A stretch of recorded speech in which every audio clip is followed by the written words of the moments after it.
What's up, YouTube? Today we're back for another video. Today we're talking about the Dexter Lawrence trade. Wow. I mean, this came out of nowhere. Now, it was reported earlier that, obviously he wanted out. They were trying to work on a deal, then they couldn't come to a deal. So he, again, wanted out, and they were going to grant it. What I saw earlier was the Browns were leading the charge with a second round pick offered. Now, I don't know if it was this year, next year, or whatever. But it looked like that was the best offer they were going to get. They were going to get. I can't even speak because I was so surprised. I mean, 10th overall pick. Now, the Bengals, honestly, they're not a team that can draft very well. Maybe offensive players. Sure, I'll give you that. Defensive players, it hasn't gone so well, especially lately. Last year, Shamar Stewart. 10 was a weird spot for them because they really didn't know what they were going to get, and they were in a weird position. Now, this is after you let Trey Hendrickson walk. And we'll get into some more stuff, about this trade in a moment here. But this is a lateral move. I like it to an extent.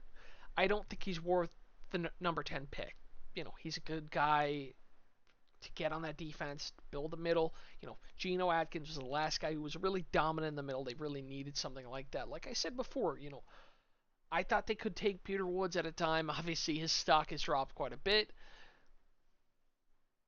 Now they get Dexter Lawrence, who's, one of the most respected and probably one of the best, interior linemen in the league.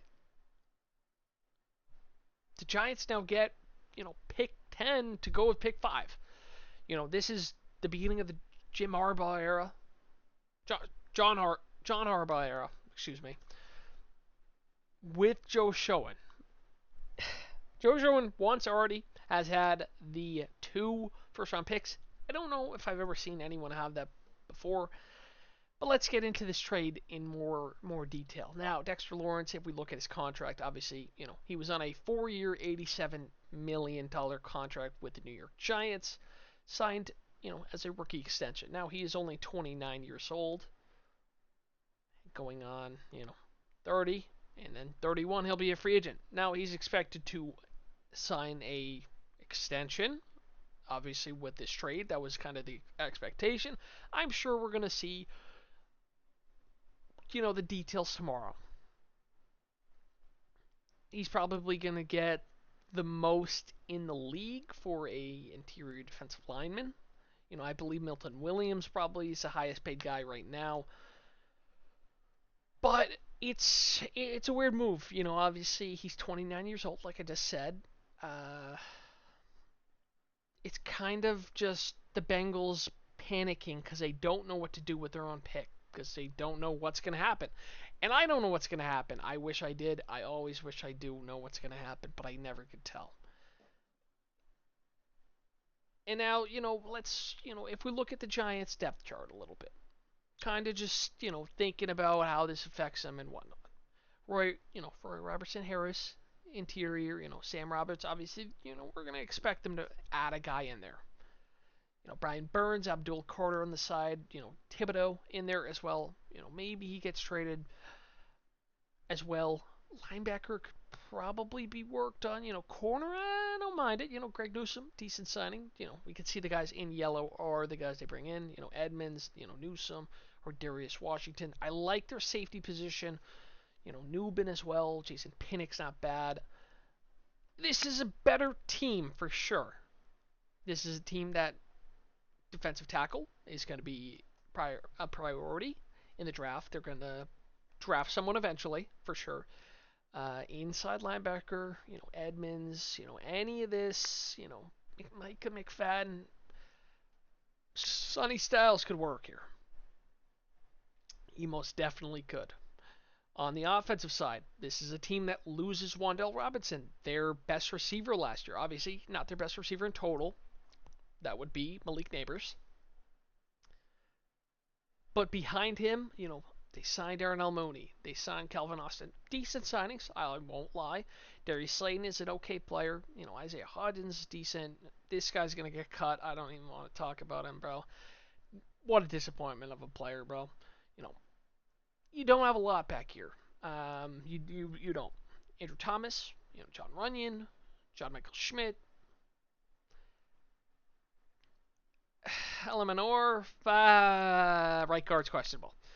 Yeah, right guard's questionable. But the big need on offense would be wide receiver. You need to get a guy with Malik Neighbors who's gonna help your quarterback develop. Obviously, Matt Nagy's offensive coordinator. He's a head play caller.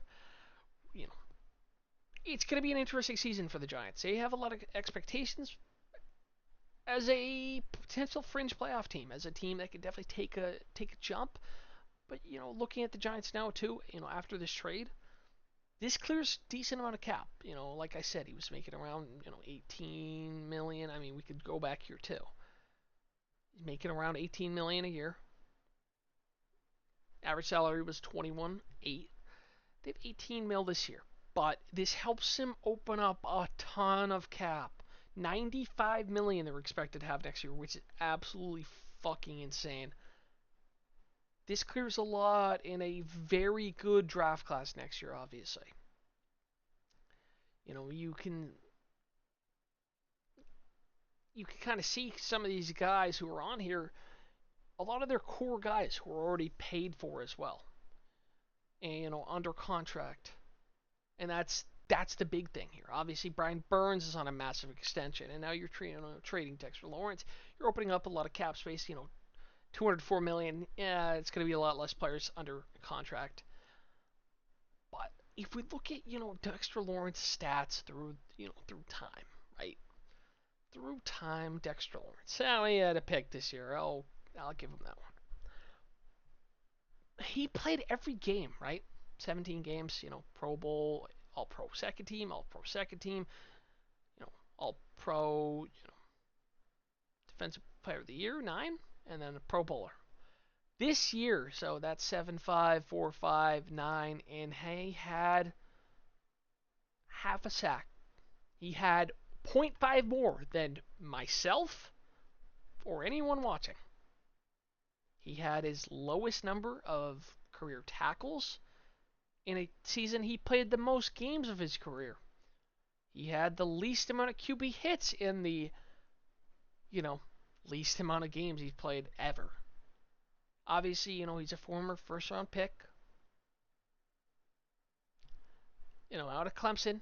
He was pretty good. He was always a good player. Obviously, he took a big step. He got that extension. He was a 3-time Pro Bowler in a row, and then this year he just fell off a cliff. Least amount of solo tackles by 9. Tackles for loss, lowest number since he was a rookie. You see a lot of declining stats here, and this just doesn't add up. If you're Cincinnati, you can't look at his last year's stats and be like, oh, I'm pleased with this. He's playing with the best edge rushers he's had in his career. Obviously, he had Thibodeau before, but you have Abdul Carter, who's a very good talent. If he pans out, he'll be disgustingly good. You have Brian Burns, who's one of the best edge rushers in the game. He had an unbelievable season last year. That shouldn't impact him that much. But now, we look at the Giants here, pick 5, you have a lot of stuff opening up. Could you take Love? Maybe. I don't think they're going to do it. I think it's most likely going to be Sonny Styles. I think it's, Caleb Downs could be the pick. I don't think Colonel Tate's a pick because the way it sounds, Jordan Tyson is coming to New York without any shadow of any doubt. Jordan Tyson seems to be the guy. Joe Schoen was at his workout. They went to dinner. They had all this other stuff. The second this trade comes out, we see all of this, and that just indicates a lot to me, man. And there are teams ahead of them. Probably the 4 teams right ahead of them at pick 10 that could take Jordan Tyson.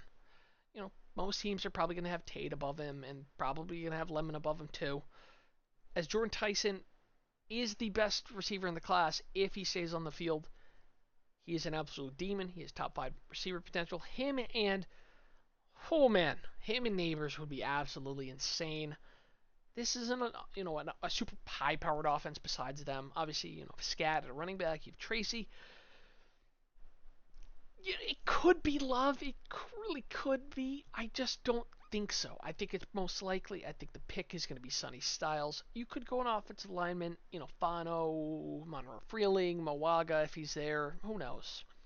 I think most likely you're going to go with Sonny Styles, and then at pick 10, you're going to go with Jordan Tyson. That's how it's playing out. That's how it looks. That's how it feels. You probably have three receivers going in that top 10 because I still think Lemon's going to go to the Saints. And it's just crazy, Chiefs GM, he comes out and says, get ready to see some trades before the draft, during the draft, because a lot of teams don't know what they want to do. They don't. There's a lot of uncertainty because there's a lot of players. There's not a lot of offensive players as usual, and it's a lot of defensive guys, and teams just don't know how to evaluate them in comparison to each other. And that is a very hard thing for some of these teams to do. And I think, Sonny Styles would be perfect. Like I said, this is a team that needs linebackers. Safety, less so. Corner could make sense. I don't, Delane is a bit of a reach at 5. But I think Sonny Styles, you get him, say, the Tate goes next. And then, you have, Jeremiah Love. And then you have the Saints taking Mekhi Lemon. And then you have, the Chiefs take, let's say, Caleb Downs, right? And then you're here with Jordan Tyson and Sonny Styles in the top 10. You get a whole lot better than you did when you had Dexter Lawrence, what is it? 4 days? 4 days from now, the draft. 24 hours, the Giants' outlook long term looks better. And now, obviously, Giants fans are gonna, cry and they're gonna moan that they didn't pay Dexter Lawrence. He's so good, but the guy has definitely fallen off a cliff. Statistically, you can't ignore it. You have a second round pick. You're not, giving up any picks. It's a 1-for-1. It's that 10th pick for Dexter Lawrence, and that's not a guy who's worth the 10th pick. Obviously, it's beneficial to the Bengals that they don't trade a 2027 first, because then it's going to have a lot of problems, because that is a very good class. That is a class that's going to get a lot of GMs fired if they're trading picks in 2027. Now, I do think it's possible, Dallas could trade a 2027 first to get into that top 5, because I know they want David Bailey. We all know they want David Bailey. We all know they want an edge rusher. Because as I always say in these mocks that I do, they need an edge rusher, they need a corner, linebacker. Sonny Styles would be awesome. But more than that, they want David Bailey. They really do. And, that's just opening it up. There was rumors already today. David Bailey, Darvell Reese, the Jets are undecided there. And then the Cardinals and Titans are in trade talks with Kansas City to move up. And the Chiefs obviously want an edge rusher. They've been linked with Ruben Bain. They've been linked, with Bailey and Reese before. Downs, Delane. Any of that would work. If they get in the top 3, it is not a good sign for the rest of the league. I will tell you that. Because you do not want to see the Chiefs with the top 3 pick when they already have the best quarterback in the fucking game. So, now, with the Bengals outlook after that trade, obviously Dexter Lawrence, Boye and Mafe, good signing there. Shamar Stewart wasn't very good. Miles Murphy obviously was another one of those first round picks I was talking about before. Dax Hill, another first round pick in there. I mean, the list just goes on, right? Marius Mims, you're in there too. This is just a team with a lot of holes. The offensive line's okay, tight end, decent. I like Jazicki. I think he's an underrated player. But I don't think this defense is good enough to warrant trading that pick because you need too much. You need that linebacker. You need the edge rusher. I still think so. I mean, unless one of Stewart or Murphy, who hasn't shown anything yet, decides to take a big step, I don't think it's going to happen. A safety. Downs would have been beautiful. Delane would have been beautiful. If you want to take a chance on Gerard McCoy, who else but the Bengals would, take a chance like that? But then, the Bengals, this sets them up pretty poorly now. They have 1 million in cap space. Next year they have 61 mil, but that extension for Dexter Lawrence is coming, and it's coming quick. We'll see that before the draft, without a doubt. We're not going to see a Max Crosby situation. I do think the Bengals probably will target one of those defensive needs I mentioned before, whether it's linebacker or defensive end in the draft, because you cannot be trusting, Shamar Stewart and Miles Murphy. Obviously, Boya Mafe, decent player. But, besides the interior, it's a questionable defense. And, I saw one tweet where I was like, you know what? This guy's not wrong. Several coaches around the NFL today, they're stunned the Giants got what they did for Dexter Lawrence. All agree, very good player, not worth number 10. Age, injury, and concerns regarding his conditioning pointed out. You need to limit the number of snaps he plays to maximize his production, really just a one position player. So, we're 3 hours after the trade, and we're not seeing a lot of good talk about, that Bengals move. Everyone is absolutely just enamored with how the Giants got as much as they did. And I mean, who could blame them really? A fifth and 10th overall pick. Now, for a young team with a young quarterback, you got your quarterback. Ideally, you got some of the offensive playmakers, and you could add another with Jordan Tyson. This is just a very good move for the Giants. I'm curious to see what else the Bengals do because it's not a it's just a lateral move after they lose Hendrickson. And they don't do enough in free agency to warrant me being like, oh, I get it. Boy Maffei's a decent player, but obviously there was an elite, edge rusher free agency class. Jalen Phillips, take a. No, that's not his name. I was saying the guy from Kentucky. That signed with Washington. The former Raven and Charger who broke out with Jesse Minter last year. He had, the multi-sack game against Drake May in the playoffs, and he was absolutely dominant. He got a ton of money. Jalen Phillips got a ton of money. And the Bengals didn't get anybody. Obviously, Trey Hendrickson got a bunch as well. Max Crosby was involved in, these talks too, but,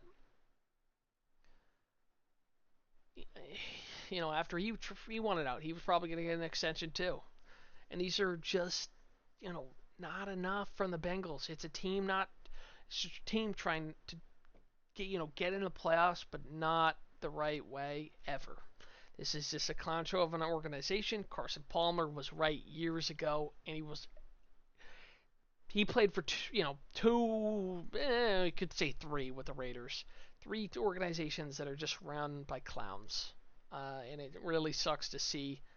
As an Angels fan in baseball, I get it more than most, so it is unfortunate that the NFL has such a problem with it as well. But that's all I got on this trade.